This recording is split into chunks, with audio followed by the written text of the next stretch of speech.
देने की आदत हो और उसको हम 185 में एक महीने में एक बार चालान कर दें तो पूरा बजट बिगड़ जाएगा ना उसका।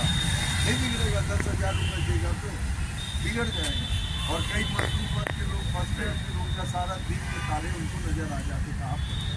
तो इसलिए आदत हमको सुधारना है। चलिए सर, और हमारे बोई साहब कुछ आप लोग को ऐसे हल्के फुल्के माध्यम से आप लोगों को कुछ कानून की जानकारी देंगे, क्योंकि आज थोड़ी क्लास लंबी हो गई है तो सर से आग्रह कर रहा हूँ हम परीक्षा।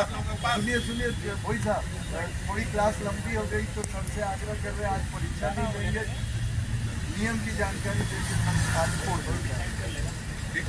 देखिए सबके पास लाइसेंस तो है, लाइसेंस ऐसी तो नहीं दे दिया गया है, किसी शर्तों के आधार पर दिया है कि लाइसेंस ले जा धनिया पत्ती और मिर्ची टाइप तो नहीं दे दिया है। आप में किसी प्रकार का विशेष योग्यता है तभी लाइसेंस दिया है, तभी गाड़ी राइड करते हैं। आप बड़े बड़े एकेडमी में पढ़े हैं, बड़े बड़े संस्थान पर जाते हैं, बोलते हैं कि अमेरिका में ऐसा होता है, वहाँ ऐसा होता है, कि हमारे भारत में भी लाइट, यहाँ रायपुर में भी लाल बत्ती तो जलता है ना, कि रोकने से हम थोड़े मना करते कि नहीं रुकना नहीं है लाल बत्ती, ऐसा तो नहीं है। वैसे नियम है सर, लाइसेंस के शर्तों को आप पालन कर लें। प्लस आप एक बोल रहा हूँ दूसरी बात को, उस लाइसेंस के शर्तों पर यानी कि आप पालन कर लें। यदि मान लिया जाए जैसे हेलमेट, यदि मान लिया जाए आप जब से मोटरसाइकिल बना है, जब से मोटरयान अधिनियम सड़क के नियंत्रण के लिए कानून का किताब है, मोटरयान अधिनियम बना है, तब से यदि सार्वजनिक स्थान पर आप दोपहिया वाहन चलाएंगे आपको हेलमेट धारण करना ही होगा। ठीक है सर, हेलमेट धारण करेंगे तो क्या फायदा होगा? देखिए भारत देश में, हमारे मध्यम आय वर्ग वाला देश में सबसे ज्यादा ट्रैफिक दोपहिया वाहन चालक है, और दोपहिया वाहन चालक किसी से भी टकराए नुकसान किसका होगा? और दोपहिया वाहन चालक का होगा। दोपहिया वाहन चालक ज्यादातर आकलन होता है, आप शौक से चलाते होंगे, बड़े घर के होंगे, लेकिन ज्यादातर दोपहिया वाहन जो राइडर होता है मध्यम आय वर्ग वाला होता है।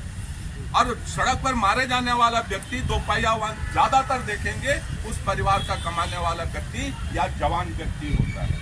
यदि जवान व्यक्ति आप अपने से ले लीजिए, यदि आप उस परिवार में नहीं है तो आपके परिवार में कितने जने अनाथ हैं? अच्छा, बहुत लोग बोलते हैं कि दोपहिया मैं धीरे धीरे चलता हूँ, साहब मैं गिरूंगा भी तो मेरा एक्सीडेंट कुछ नहीं होगा। अच्छा, धीरे धीरे चलने वाला, विज्ञान को तो इनकार नहीं कर सकते। ये दिन है, ये रात है, कोई भी चीज ऊपर फेंकेंगे तो नीचे गिरेगा। आप तेज स्पीड में चलाएंगे तो ऊपर तो नहीं चल देंगे, नीचे ही गिरेंगे। तो धरती के गुरुत्वाकर्षण शक्ति के कारण यदि 20 किलोमीटर स्पीड पर चल रहे हैं, उस 20 किलोमीटर स्पीड के कारण आपके शरीर और मोटर बाइक के वजन के कारण गिरेंगे तो 80 किलोमीटर स्पीड पर गिरेंगे। हाथ पैर टूटेगा तो रिपेयरिंग हो सकता है, सीट टूटेगा तो रिपेयरिंग हो पाना संभव नहीं है। इसीलिए हेलमेट धारण करें। मैं नहीं बोल रहा हूँ, ऐसे पुलिस को तो अधिकार है, आपको घर के गेट में बाहर निकालते हैं, हेलमेट नहीं पहनते वहीं चालान कर सकता हूँ।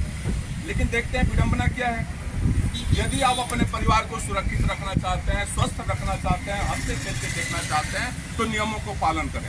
अन्य एक्शन होता है, अन्य कारणों से मानव मृत्यु होता है, अन्य कारणों से मानव मृत्यु होता है। देखिए उस मानव मृत्यु को रोकेंगे तो पैसा खर्च होगा। कोरोना को रोके, दवाई बनाए, वैक्सीन बनाए, मेडिकल नेटवर्क फैलाए, हमारे तक वैक्सीन आते आते करोड़ों अरबों रुपये खर्चा हुआ, तभी कोरोना को नियंत्रण कर पाए। देखिए आगे पीछे उसी में मेरी बात को याद आया कि एक गाड़ी से दूसरी गाड़ी को डिस्टेंस कितना रखेंगे। आप गाड़ी चल रहे हैं सड़क पर, हाईवे पर चल रहे हैं, वहाँ कोई पुलिस वाला नहीं है, कोई सिग्नल नहीं है,